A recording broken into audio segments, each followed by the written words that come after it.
Hey everyone, just enjoying a little bit of spring weather here. If you're ever lived in northwest United States, you know that we've been getting in the minuses, minus 19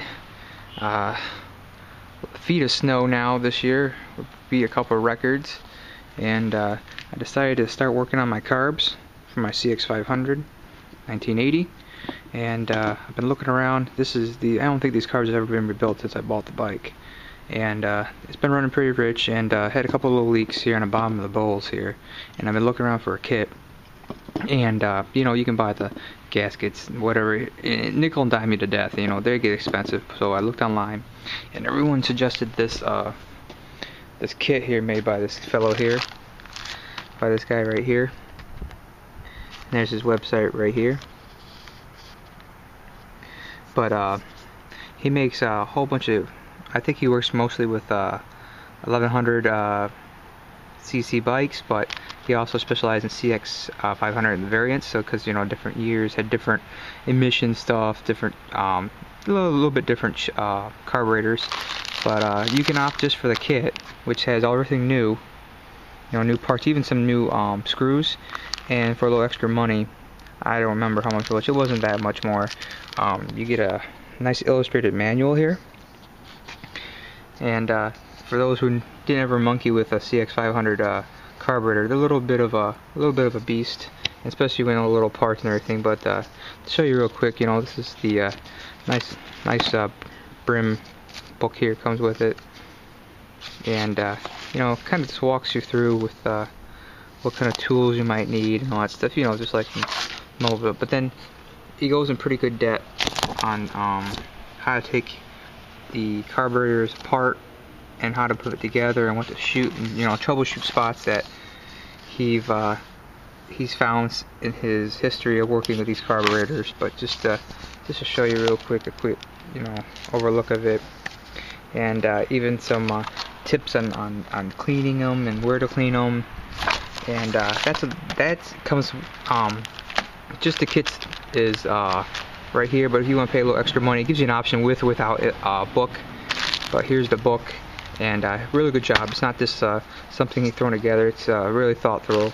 And just to show you what it looks like about the carbs, I tell you right now, this bike was built around the carbs.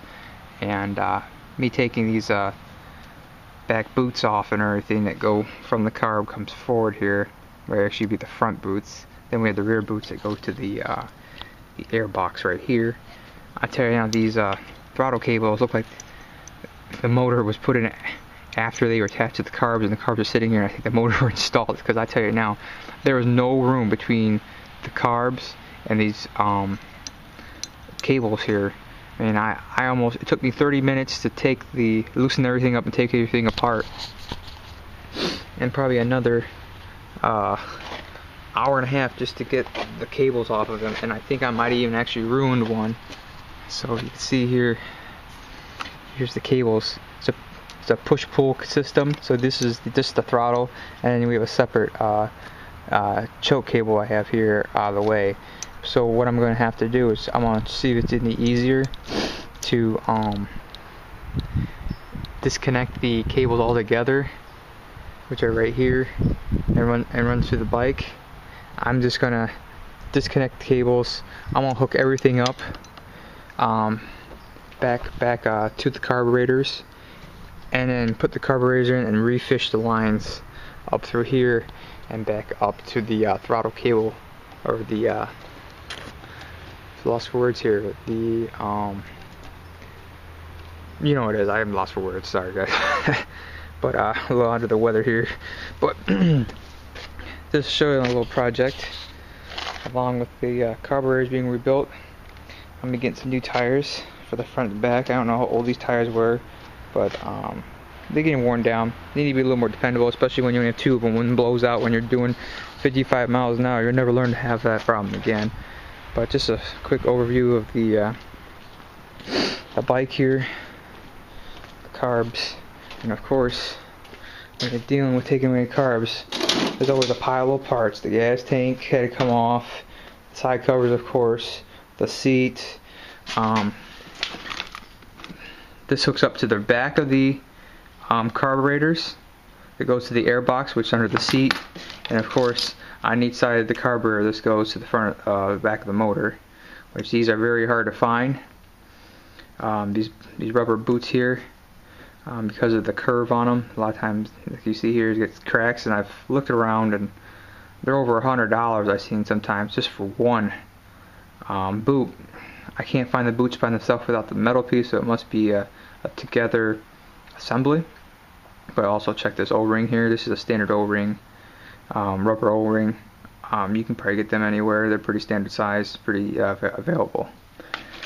So after I install this back on the bike again, I'm going to have to tune it, which I'll show that in a little bit. So until again, guys, any questions about anything when I have the bike half apart here and difficulty or something like that, let me know. Until then, guys, this is the kit. Here's the company right here. Just check that out right here. Basically, you probably only need this right here. You'll find him. He pops up. He's pretty reparable. So then again, guys, the kit worked really great. I mean, all the parts were did on, and ease of installing was really easy. And I'll get back to you guys soon. Thanks again.